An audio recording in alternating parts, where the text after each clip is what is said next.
You are listening to the 90 Days Later podcast with Anna Charles, episode 45.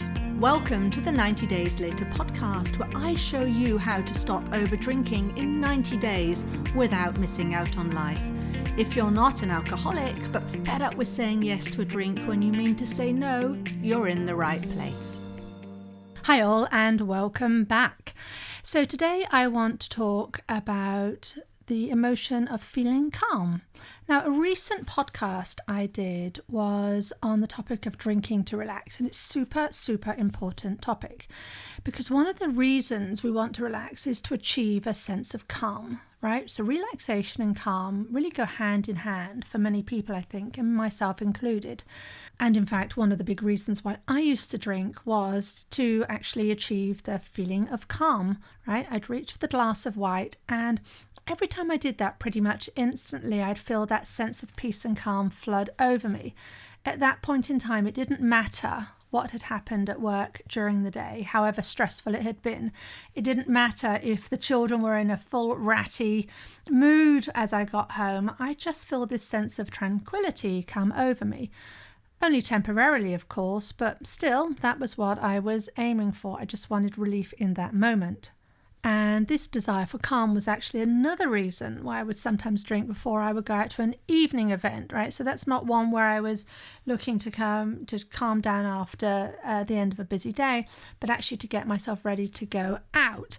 And this was the case, especially for events I wasn't looking forward to. And I used to have a big corporate job, had hundreds of people reporting to me, and was responsible for working with many hundreds more reseller partners and customers. And, part of the job was going out doing the meeting and greeting and the schmoozing. And it wasn't always something I particularly relished, right? I'm an introvert by nature, so I could get pretty wound up beforehand at the idea of meeting lots of people, especially people I didn't know or didn't know very well.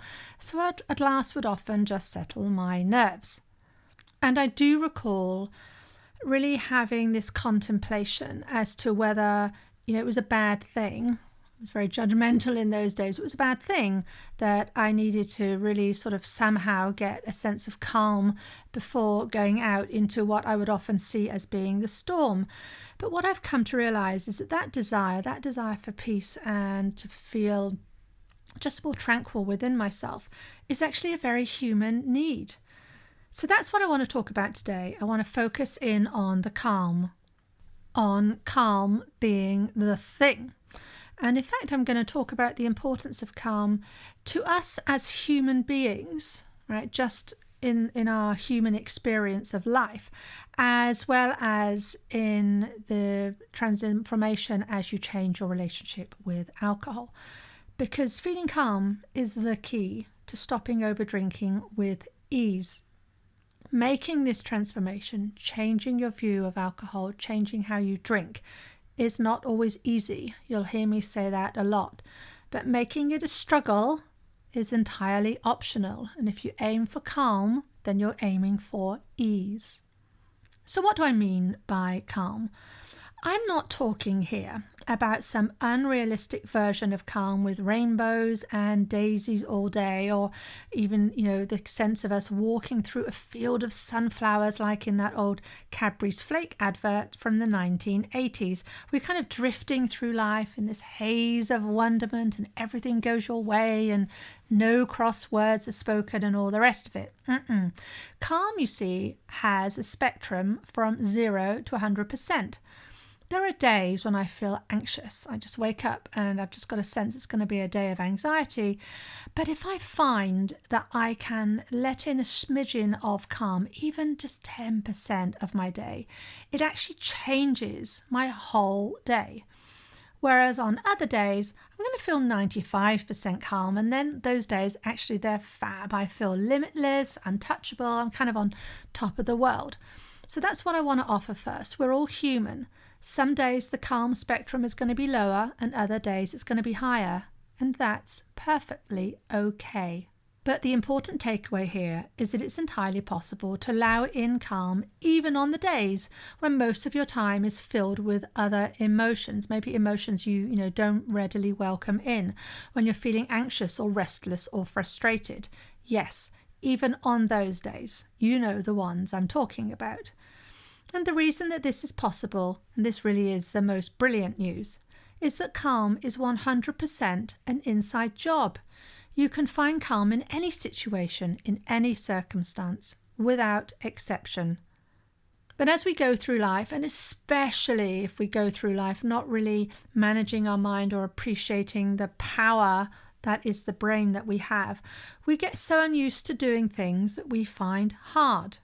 And so often when we find things hard, we give up trying. We see something as being hard as a stop sign. And this is especially the case when we feel entitled. So if we say things like, I deserve to feel calm at the end of the day. If you'd had my kind of day, you'd understand what I mean. It's not fair. And now you're telling me I have to actually do some work to feel calm. I just can't, rely on this white wine thing.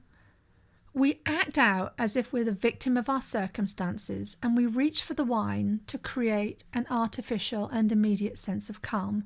Though ironically, I'm going to offer that this only takes us further from achieving a sense of what I'll call natural calm that will last permanently, or at least that you can call on without any external outside crutches. One of the reasons why achieving a sense of calm can seem like such a wispy, faraway dream is that we spend so little time hanging out there. It's almost as though it doesn't really have a place in modern life where being busy is seen as a badge of honour. Just think about that for a moment. People will ask you, how's life? And then you often get the response, well, I'm so busy, or I'm so stressed, or I've got so much on my plate, I'm spinning my wheels. Even if you really don't, right? If you could honestly say, is that you? It's interesting when we answer that question, right? Because we are putting over what we think people want to hear. It's equally or maybe even more interesting if you answer that question to someone with, I'm not that busy really. Just wait and watch for their confused face, right? It's kind of this reaction, your reaction is interrupting the natural course of play. It's interrupting the conversation. It's not expected. It's totally interesting. Now, when I answer that question by saying I'm not that busy, sometimes I truly am not. Right? I don't set out to have some hyper-mad schedule. Being alive and present and really enjoying the moments is what I aim for. And I do sometimes like to work super, super hard in a very intense way that also gives pleasure. So I do sometimes, I'm not always that busy. However, at other times I might just for the fun of it say, no, I'm not that busy, just because I want to evaluate the response. And it's always fun to try and tell what they're thinking. They're along the lines of, I sometimes guess, well, something has gone wrong. Has she lost her job? Has she become someone who just lounges around all day? What makes her become so lazy? What makes her different? Is she all right? So those are the thoughts I like to think. I like to imagine are fleeting through that person's brain as they're looking at me in a rather confused manner. But what I want to ask is why this societal fixation with being busy, why it's there. And with us being on the go, it means that as we go through life, especially if you're a high achiever, what it presents is that we have a lot of emotions around being productive and performing well under pressure and striving for our best. There's a lot of emotion around anxiety. We hang out every day with feeling overwhelmed or stressed or restless or rushed or unsettled, right? That becomes our day-to-day life. These emotional states become increasingly familiar to us. And then our brain, whose sole job is to work for our survival, says, well, you're still alive today and you've been having all these emotions, so it seems like we're doing our job. Right? And so we continue to live in those emotional states. We get used to those emotional states. It becomes so familiar to us because that's what we're used to feeling. It's very simple. And then what we do is we kind of dress it up for ourselves. We tell ourselves that we do well under pressure. I mean, I spent years and years saying I perform well if you give me more stuff to do at the same time, right? Don't keep me not busy. If you want the best out of Anna, give her a load of stuff that has to happen all at the same time with a tight deadline, right? That was a story I believed and reinforced over years. So when we do things like that, we spend most of our time in rushed and urgent and exhausted energy.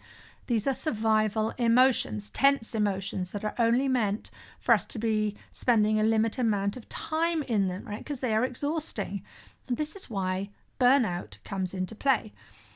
Our bodies were designed to feel the majority of the time, to be in the present, right? Our brain is searching for a stronger balance of relaxation versus stress, to feel more emotions like joy and compassion and relaxation and calm and peaceful, and to be present.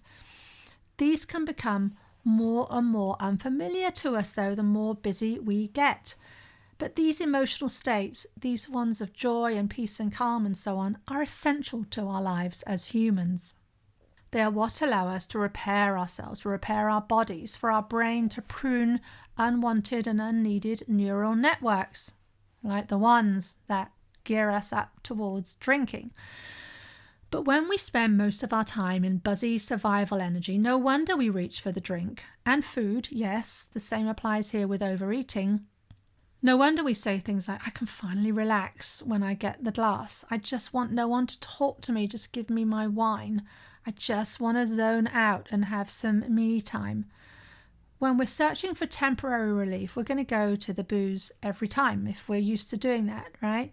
Because the alcohol is going to allow our body and brain to feel a little bit more relaxed. I hear it day in, day out from my clients.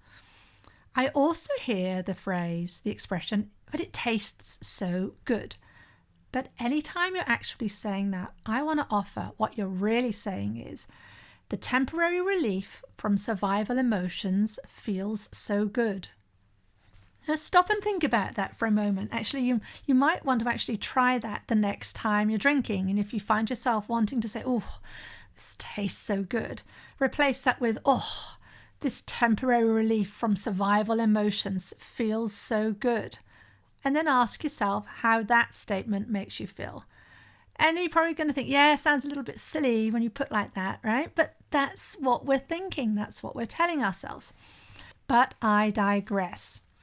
Right, so what I want to offer here is that one of the reasons why we so readily look towards things like wine and other artificial pleasures to escape these tense emotional states, it's really because we're human. This is a human capacity. Our brain is searching for much needed calm, right? It's all to do with the human experience. But rather than just saying, well, I just need to be calm and, reaching for the alcohol and pushing through it and drinking over it, I want to offer, let's think about why we're even here as humans. What is our purpose? What is your purpose? You can answer that question however you want in a million different ways. And I bet most of you listening will have a different version of it that's true for you. But I bet with some level of high certainty that not one of you will answer the question as to why you're here. What's your purpose is to answer it by saying, I'm here to feel rattled all the time. Yeah, that's what we end up doing. It's nuts. But to get off the hamster wheel of drinking whenever you feel you're feeling stressed and busy and rushing and frustrated and frazzled, the answer is to be able to process the emotions, right? And without worrying what's in your glass. That, my friends, is the solution. You'll notice I didn't say that the solution was to just stop feeling anxiety or avoiding frustration or distracting yourself from how bad you're feeling day in, day out. I didn't say remove people from your life who you think stress you out, or I didn't ask you to, in fact, change anything about the circumstances in the outside world, because none of that will work anyway. Because life is 50-50. There are going to be times when you just don't feel so good. It's just the way it is. And there are going to be times when you're feeling frazzled, but actually feeling frazzled can be totally appropriate and it can even feel good, right? I love Christmas. For years, I have loved the run up to Christmas. And especially when my children were young, it was one of intense activity with lots of to-do lists and lots of, recipes and baking and cooking ahead of time and all these things. And yet I loved every second of it. I could be up until midnight, preparing the gravy the night before, and loved it. Because for me, such intense, busy activity was part of the pleasurable anticipation of Christmas. So I took that in a slightly different direction there by showing actually that an emotion that we might label as being negative, feeling frazzled, that it actually can be positive too. And it just depends on how you look at it. But let's step back into the zone of the main podcast topic here. And let's say, even if you let's say you feel frustrated having to do tons of stuff on that lead up to Christmas. And if you don't see that as a good thing, right? Frazzled in that sense is not good for you. Learning how to process that frustration and that frazzlement, if that's a word, into a sense of calm is a skill that will change your life, right? And that's going to have nothing to do with drinking. This is just about how you process emotion and how you move through your life. Now, this will take practice. To start with, you may not even be able to access how you're actually feeling. You might not even be able to put it into words. You just know it's not calm, right? That's where you may be starting. So that's perhaps your first step. Get to know yourself a bit more and recognize where you're in a frustrated or anxious or frazzled state. And then when you know where you are, you can allow yourself to be present with that emotion. And you can stay present with it. And the only way you're going to be able to stay present is to knock on the head anything you're doing to escape your emotions, such as drinking and over-drinking, or overeating, or over-shopping, if there is such a thing, or over-scrolling on your phone, right? Any of these buffering, escapism activities to avoid you feeling the emotion that is in your body. Because you have to come face to face with doing the work.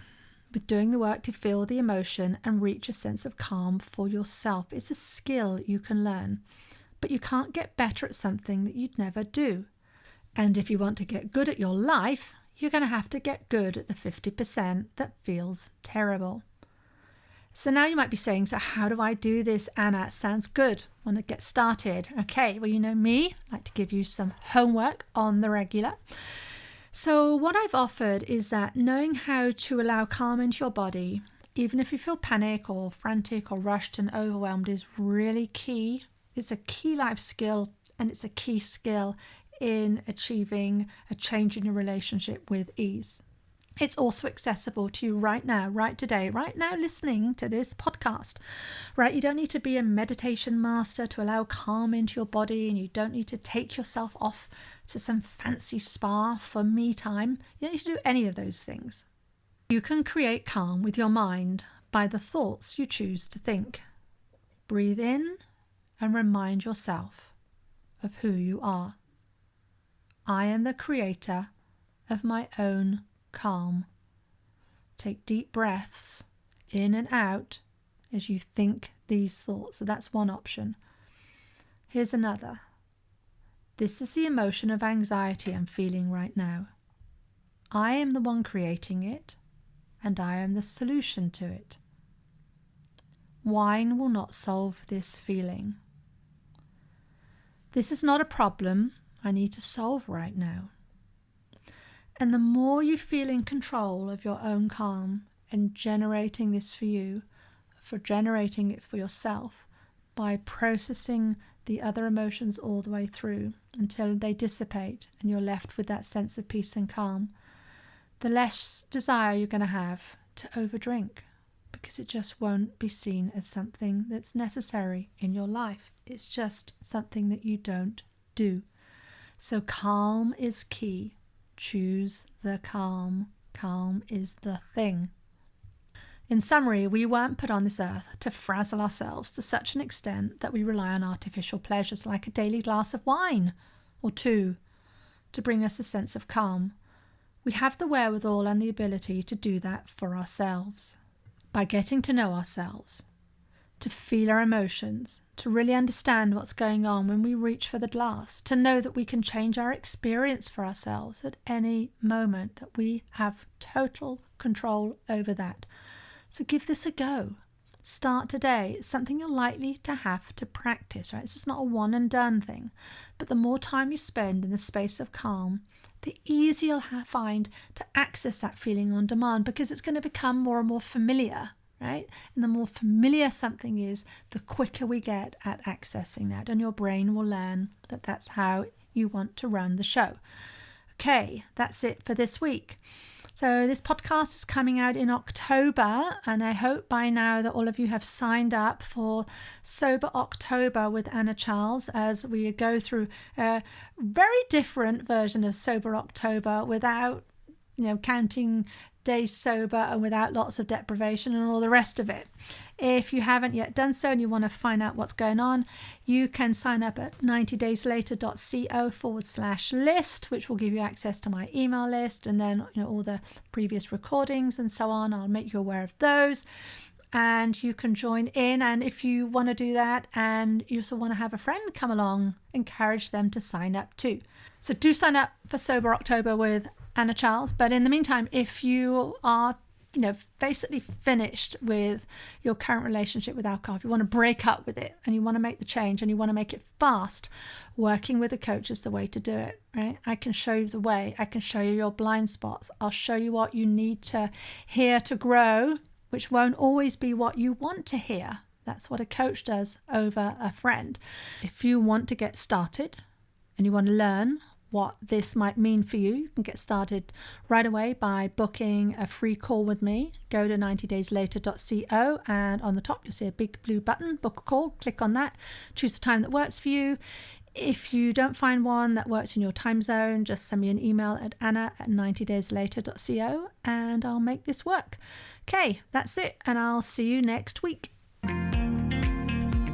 If you like what you're learning in the podcast and you want to take the work further and achieve total freedom around alcohol, let's talk. I help my clients stop reaching for that first glass of wine the moment 6 p.m. rolls around, and they don't miss out on life. And we do it in 90 days. The effect is permanent. Email me for more information on anna@90dayslater.co.